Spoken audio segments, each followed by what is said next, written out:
It's so hard to realize what's all about, what is going on inside and all around. I try to look for more and find your way to go even when it's so hard to understand.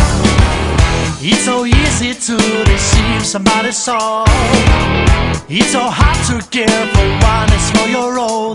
Many years ago I knew a man, when he got to wrong he said, be yourself, yourself. Oh, try to live your life as it would never end. Don't spend your time deep inside. You know you have a life to go, so go for more.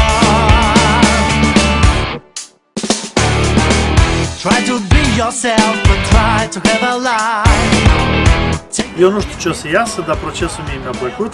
Mă bucur că am fost readus la circ ca să ne amintesc de copilărie. Am emoții frumoase în suflet și sper că și pozele cu ursul, de care eu recunosc că mă tem, pentru că știu că poate fi nu atât de blând precum pare, sper ca și ele să iasă bine. Și apropo, cea mai bună și reușită glumă pe seama mea, făcută vreodată, glumă pe care eu o apreciez, ne-am amintit-o tot aici. Cineva m-a întrebat, Adrian, la tine familia Ursu, da? Zic, da? Dar ține când te doare capul, te duci la medic sau la veterinar? Dacă ceva să știți, că și este clinică veterinară și eu azi am fost la clinică veterinară. Așa că pe mine astăzi capul nu o să mă doară nici pe mine, nici pe ursul mălâș.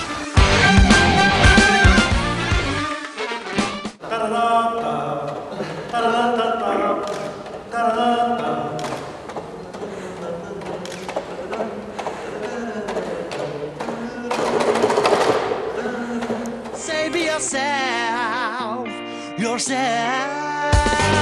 Try